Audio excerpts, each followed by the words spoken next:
Hi hello. ഏറെ സന്തോഷം തരുന്നൊരു യാത്രാ വ്ളോഗാണ് ഞാൻ നിങ്ങളുമായിട്ട് പങ്കിടുന്നത്. അപ്പോൾ എല്ലാവർക്കും പാനിക്കുട്ടി ലോറിലേക്ക് സ്വാഗതം. ഊട്ടി യാത്രയുടെ മനോഹാരിതമായ ഒരു കാഴ്ച അത് തന്നെ വേണം പറയാൻ.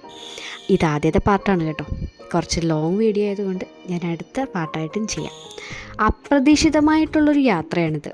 പോകുന്നതിൻ്റെ അന്നാണ് അച്ഛൻ പോലും അറിഞ്ഞത്. അതിൻ്റെ ഒരു ഷോർട്ട് വീഡിയോ നിങ്ങളെല്ലാവരും കണ്ടിരിക്കുമല്ലേ. അപ്പോൾ ഇതൊരു വലിയ സർപ്രൈസ് ആയിരുന്നു അച്ഛന്. പിന്നെ എൻ്റെ ചേച്ചിയുടെ മോനും ഉണ്ടായിരുന്നു. രാത്രി 10 മണിയായപ്പോൾ ഞങ്ങൾ ചേർത്തലയിൽ നിന്നും പുറപ്പെട്ടത്. അതിനു മുമ്പ് ഒരു കാര്യം പറയാം. യാത്രയുടെ എക്സൈറ്റ്മെൻറ്റിൽ ഞങ്ങൾ ഈ പാസ് എടുക്കാനായിട്ട് വിട്ടുപോയി.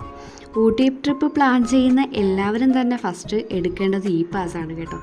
അതെടുത്തിട്ടേ പോകാവൂ, ഇല്ലെങ്കിൽ നമുക്ക് പകുതിക്ക് പോയിട്ട് തിരിച്ച് വീട്ടിലോട്ട് എത്താൻ പറ്റും. ചെക്ക് ചെയ്യുന്ന സമയത്താണ് ഞങ്ങൾ ഈ പാസ് എടുത്തത് കേട്ടോ. അതിൽ കുറച്ച് ഓപ്ഷൻസൊക്കെ വരും. ഫുൾ ഡീറ്റെയിൽസ്, അതായത് നമ്മളുടെ ഡീറ്റെയിൽസ്, എത്ര പേര് യാത്ര ചെയ്യുന്നുണ്ട്, എവിടെയാണ് സ്റ്റേ ചെയ്യുന്നത്, അങ്ങനെയൊക്കെയുള്ള കുറച്ച് കാര്യങ്ങളൊക്കെ ഫില്ല് ചെയ്ത് കൊടുക്കണം. എന്നിട്ട് അപ്ലോഡ് ചെയ്ത് കഴിഞ്ഞാൽ നമുക്ക് ഈ പാസ് കിട്ടും. അങ്ങനെ ഏകദേശം ഒരു 5 മണി ആയപ്പോഴേ ഞങ്ങൾ മസനഗുഡി റൂട്ട് എത്തി കേട്ടോ. ഞങ്ങളുടെ വീട്ടിൽ നിന്ന് ഏകദേശം 300 കിലോമീറ്ററാണ് ഊട്ടിക്കുള്ളത്. 8 മണിക്കൂർ യാത്ര. മസനഗുഡി വഴി റൂട്ടിൽ പോയപ്പോഴാണ് നമ്മുടെ കാട്ടാനകളെയും മയില്, മാന്, കാട്ടുപോത്ത് എന്ന് വേണ്ടുന്ന ഒട്ടുമിക്ക സാധനങ്ങളെയും കാണാൻ പറ്റിയത്. നമുക്ക് ഈ ട്രക്കിങ്ങിന് പോകുമ്പോൾ കാണുന്ന എല്ലാ ഐറ്റംസിനെയും ഞങ്ങൾ ഈ ഒരു പോക്കിലൂടെ കണ്ടു. ഏകദേശം ഒരു 6 മണി 7 മണി പരുവത്തിലൊക്കെ ആകുമ്പോൾ നമുക്ക് കാണാനായിട്ട് ശരിക്കും പറ്റും കേട്ടോ. ആനയുടെ ഒരു കൂട്ടത്തെ തന്നെ ഞങ്ങൾ കണ്ടിട്ടുണ്ടായിരുന്നു. വണ്ടി നിർത്താനൊന്നും പാടില്ല, അതുകൊണ്ട് ഞങ്ങൾ വണ്ടി നിർത്തിയില്ല. ഒത്തിരി നല്ല കാഴ്ചകളാണ് കേട്ടോ മസനഗുഡി വഴി റൂട്ട് പോകുന്നത്. നമ്മൾ ഈ റീൽസിലൊക്കെ കാണുന്നത് പോലെ തന്നെയാണ്. അത്ര മനോഹരമായ കാഴ്ചകളാണ്. എനിക്ക് പറ്റുന്ന അത്രയും ഞാൻ വീഡിയോസും കാര്യങ്ങളൊക്കെ എടുക്കാൻ ശ്രമിച്ചിട്ടുണ്ട് കേട്ടോ. പിന്നെ നമുക്ക് വണ്ടി അധികം നിർത്താനൊന്നും പറ്റത്തില്ല. അവിടെ പ്രത്യേകം എഴുതിയിട്ടുണ്ട് വണ്ടി നിർത്തരുത് എന്നതൊക്കെ. നമ്മൾ വളരെ സ്ലോ ചെയ്താണ് പോയത്. മാനിൻ്റെയൊക്കെ കൂട്ടം തന്നെ റോഡിങ്ങനെ ക്രോസ് ചെയ്തൊക്കെ പോകുന്നുണ്ടായിരുന്നു. അതൊന്നും എനിക്ക് ക്യാപ്ചർ ചെയ്യാൻ പറ്റിയില്ല. ചിലതൊക്കെ വിട്ട് പോയിട്ട്. ഈ 2 സൈഡിലും മൃഗങ്ങൾ കണ്ടുകൊണ്ട് പോവുക എന്ന് പറഞ്ഞാൽ വളരെ മനോഹരമായ കാഴ്ച തന്നെയാണ്. അപ്പം മാക്സിമം നിങ്ങൾ പോകുന്നുണ്ടെങ്കിൽ ഈ ഒരു ടൈം പിടിക്കുന്നതായിരിക്കും നല്ലത്. പിന്നെ ഞങ്ങൾ കുറച്ച് പോസ്റ്റായത് 1.5 മണിക്കൂറാണ് ആ ഊട്ടി പാസ് ചെക്ക് ചെയ്യുന്ന സ്ഥലത്ത് ഞങ്ങൾ നിന്നത്. ഏകദേശം 1.5 മണിക്കൂർ കൂടുതലുണ്ടെന്ന് വേണം പറയാൻ. കാര്യം അത്രയും നേരം ഞങ്ങളവിടെ പോസ്റ്റായിരുന്നു. പയ്യെ ആയിരുന്നു വണ്ടിയൊക്കെ നീങ്ങിയിരുന്നത്. ഇവിടുന്ന് ഇറങ്ങിയപ്പോൾ ഞങ്ങൾ ചെറിയ ബോട്ടിൽ വെള്ളമൊക്കെ മേടിച്ചുകൊണ്ടായിരുന്നു പോയത്. പക്ഷെ നമുക്ക് അവിടെ ചെക്കിങ്ങും കാര്യങ്ങളൊക്കെ ഉണ്ട്. നമ്മൾ ഇവിടുന്ന് കൊണ്ടുപോകുന്ന ബോട്ടിലൊന്നും അവിടെ അലൗഡ് അല്ല. പ്ലാസ്റ്റിക് ഒന്നും അവിടെ കയറ്റത്തില്ല. പ്ലാസ്റ്റിക് ബോട്ടിൽ അതൊന്നും അവിടെ കയറ്റിയില്ല. പകരം നമുക്കിപ്പോൾ അവിടുന്ന് തന്നെ മേടിക്കാൻ കിട്ടും. 2 ലിറ്റർ, 3 ലിറ്റർ, 5 ലിറ്റർ എന്നിങ്ങനെ കുറച്ച് വലിയ കുപ്പികളാണ് അവിടെ കിട്ടുന്നത്. അല്ലാതെ നമ്മുടെ ചെറിയ ബോട്ടിൽസൊന്നും അവിടെ അലൗഡ് അല്ല. അങ്ങനെ ഏകദേശം ഒരു 10 മണിയൊക്കെ ആയപ്പോൾ നമ്മൾ ഊട്ടി ടൗണിലെത്തിയതിന് ശേഷമാണ് ഞങ്ങൾ റൂംസിൻ്റെ കാര്യങ്ങളൊക്കെ തിരക്കാനായിട്ട് പോയത്. അത്യാവശ്യം നല്ലൊരു ഹോട്ടൽ നമുക്ക് കിട്ടി. റൂമിൽ വന്നതിന് ശേഷം എല്ലാവരും ഒന്ന് ഫ്രഷായി കുറച്ച് റെസ്റ്റൊക്കെ എടുത്തിട്ട് അടുത്ത സ്ഥലത്തോട്ട് ഇറങ്ങി. ഏകദേശം ഒരു 11:30 മണിയൊക്കെ ആയപ്പോൾ ഞങ്ങൾ കറങ്ങാനായിട്ട് ഇറങ്ങി. ഞങ്ങൾ ആദ്യം പോകാൻ തീരുമാനിച്ചേക്കുന്നത് നമ്മുടെ ഊട്ടിയിലെ ഏറ്റവും ഫേമസ് ആയിട്ടുള്ള ടോയ് ട്രെയിനിൽ കയറാനായിട്ടാണ് കേട്ടോ. പക്ഷേ അവിടെയും ഒരു വലിയ കടമ്പയാണ്. ട്രെയിൻ കയറാനായിട്ട് ആദ്യത്തെ ദിവസം തന്നെ ഞങ്ങൾ ചെന്ന സമയത്ത് നല്ല ക്യൂ ആയിരുന്നു കേട്ടോ. ആ ക്യൂവിൽ നിന്ന് ഞങ്ങൾ കുറച്ചങ്ങ് ചെന്നപ്പോഴാണ് ടിക്കറ്റ് തീർന്നു പോയത്. ആകെ 80 ടിക്കറ്റുകളെ അവർ കൊടുക്കത്തുള്ളൂ. അതിൽ ചിലത് കുറച്ച് റിസർവ് ചെയ്തും പോകും. ഈ ടിക്കറ്റ് എടുക്കുന്നതിൽ ടൈമുണ്ട് കേട്ടോ. 8 മണി, രാവിലെ 8 മണി, 9 മണി, 12 മണി, പിന്നെ 4 മണി, ഇങ്ങനെയൊക്കെയാണ് ടിക്കറ്റിൻ്റെ, അതായത് ഇവർ റിസർവ് ചെയ്തിട്ട് ബാക്കി വരുന്ന ടിക്കറ്റുകളെല്ലാം കൊടുക്കുന്നത്. കോനൂരും പിന്നെ മേട്ടുപ്പാളയമാണ് 2 റൂട്ട് വരുന്നത്. അങ്ങനെ അന്നത്തെ ദിവസം ഞങ്ങൾക്ക് നിരാശയായിരുന്നു കേട്ടോ. വന്ന കാര്യം നടന്നില്ല. പിന്നെ നമുക്ക് ഒരു കാര്യം ചെയ്യാം, ലോക്കൽ സ്ഥലത്തൊക്കെ ഒന്ന് പോകാമെന്ന് കരുതിയിട്ട് ഞങ്ങൾ അവിടുന്ന് ട്രെയിൻ വന്നതും പോകുന്നതും ഒക്കെ കണ്ട് ടാറ്റ കൊടുത്തിട്ട് ഞങ്ങൾ നേരെ അടുത്ത സ്ഥലത്തോട്ട് പോയി. സിം പാർക്കിലോട്ടാണ് കേട്ടോ. ഇവിടെ 100 രൂപയാണ് ഒരാളുടെ ടിക്കറ്റിൻ്റെ എമൗണ്ട് വരുന്നത്. അത്യാവശ്യം കാണാനായിട്ടുണ്ട് കേട്ടോ. അങ്ങനെ നമ്മുടെ ആൾക്ക് ഇതെല്ലാം കണ്ടപ്പോൾ അങ്ങ് ആളെ പറത്ത് ഞാൻ വിട്ടു. കാര്യം എന്ന് വെച്ച് കഴിഞ്ഞാൽ അവൾ ഓടിച്ചാടിയൊക്കെ നടക്കട്ടെ എന്ന് കരുതിയിട്ട് ഞാനും ബാനക്കുട്ടനും ഒപ്പയൊക്കെ കൂടെ പല വഴിയായിരുന്നു കേട്ടോ. ഇന്ന വഴിയൊന്നുമില്ല, എല്ലാവരും പല വഴിയായിരുന്നു. അങ്ങനെ നമുക്കിവിടെ തന്നെ ഒത്തിരി പിള്ളേർക്ക് കളിക്കാനായിട്ട് ഒത്തിരി റൈഡ്സും കാര്യങ്ങളൊക്കെ, ഒരു ചെറിയ മിനി പാർക്ക് തന്നെ അകത്തുണ്ട്. പിന്നെ ബോട്ടിംഗ് ഉണ്ട്. നമുക്ക് ഫാമിലി ആയിട്ട് കയറാൻ പറ്റുന്ന രീതിക്കുള്ള ബോട്ടിങ്ങും കാര്യങ്ങളൊക്കെ വരുന്നുണ്ട്. അതിന് നമ്മൾ 150 ആണ് വരുന്നത് എമൗണ്ട്.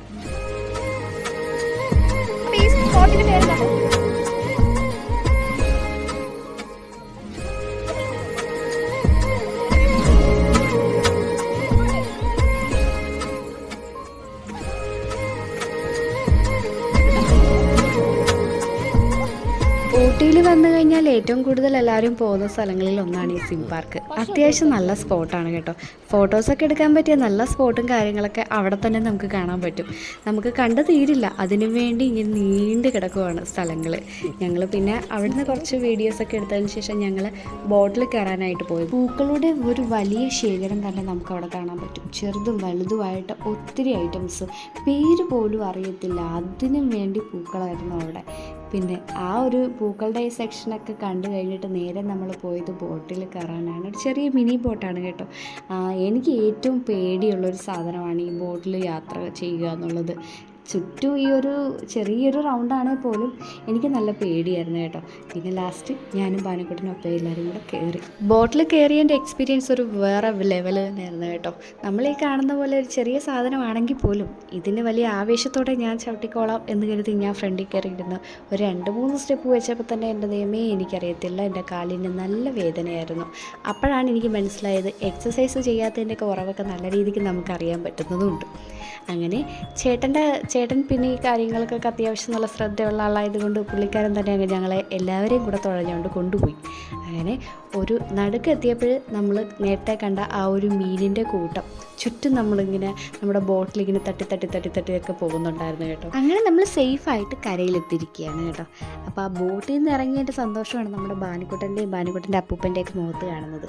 എന്നെക്കാട്ടും പേടിയാണ് അവളുടെ അപ്പൂപ്പനെ, അത് വേറൊരു കാര്യം കേട്ടോ.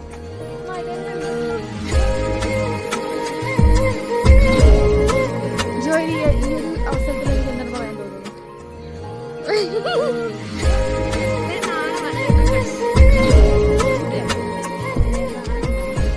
ക്യാമറയുടെ മുമ്പിൽ ഫേസ് ചെയ്യാൻ ഭയങ്കര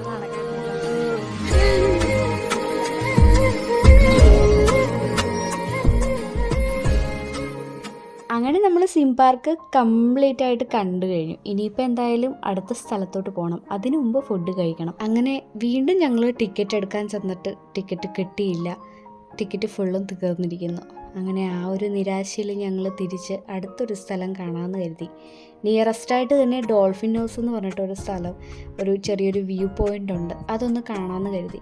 പകുതി വരെ എത്തിയപ്പോൾ തന്നെ ഒരു മലയാളി ഫാമിലിയെ കണ്ടു.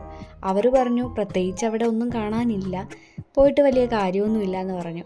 അങ്ങനെ ലാസ്റ്റ് ഞങ്ങൾ തിരിച്ച് പോന്നേക്കാമെന്ന് കരുതിയിട്ട് ഒന്ന് റൗണ്ടൊക്കെ അടിച്ചപ്പോൾ ഒരു ചായ കുടിക്കാനായിട്ട് നമ്മളൊരു റെസ്റ്റോറൻറ്റിൽ കയറി. ആ റെസ്റ്റോറൻറ്റിൻ്റെ സൈഡിൽ തന്നെ മുകളിലേക്ക് ഒരു ചെറിയൊരു ഇത് അവർ കെട്ടിയിട്ടുണ്ട് കേട്ടോ.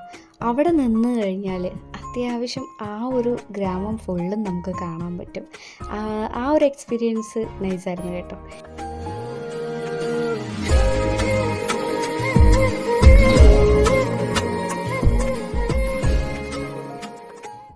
അവിടെ നിന്ന് നമുക്ക് ചെറിയ ചെറിയ കാഴ്ചകളൊക്കെ കാണാൻ പറ്റും കേട്ടോ. ഞങ്ങൾ നിന്നതിൻ്റെ നേരെ ഓപ്പോസിറ്റായിട്ട് ഒരു കാട്ടുപോത്ത് നടന്നങ്ങ് പോവുക റോഡിൽ കൂടെ. അപ്പോൾ ഞങ്ങൾ ചോദിച്ചപ്പോൾ അവർ പറഞ്ഞത് അത് ഉപദ്രവിക്കില്ല, അതിനെ ആരും ഒന്നും ചെയ്യാതിരുന്നാൽ മതി എന്നാണ് അവർ പറഞ്ഞത്. അങ്ങനെ അവിടുത്തെ കാഴ്ചകളെല്ലാം കണ്ട് കുറച്ച് ലോക്കൽ കാഴ്ചകളും വീണ്ടും കണ്ടിട്ട് ഞങ്ങൾ റൂമിലോട്ട് പോകാനായിട്ട് തീരുമാനിച്ചു. അങ്ങനെ ഇന്നത്തെ വിശേഷം ഇത്രയേ ഉള്ളൂ. അപ്പോൾ എന്തായാലും ഇതിൻ്റെ സെക്കൻഡ് പാർട്ടായിട്ട് ഞാൻ ചെയ്യാം കേട്ടോ. എന്തായാലും എല്ലാവർക്കും ഒരു കുഞ്ഞു വീഡിയോ ഇഷ്ടമാണെന്ന് വിശ്വസിക്കുന്നു. നെക്സ്റ്റ് വീഡിയോ കാണുമ്പോഴേക്കും ടേക്ക് കെയർ, ബൈ.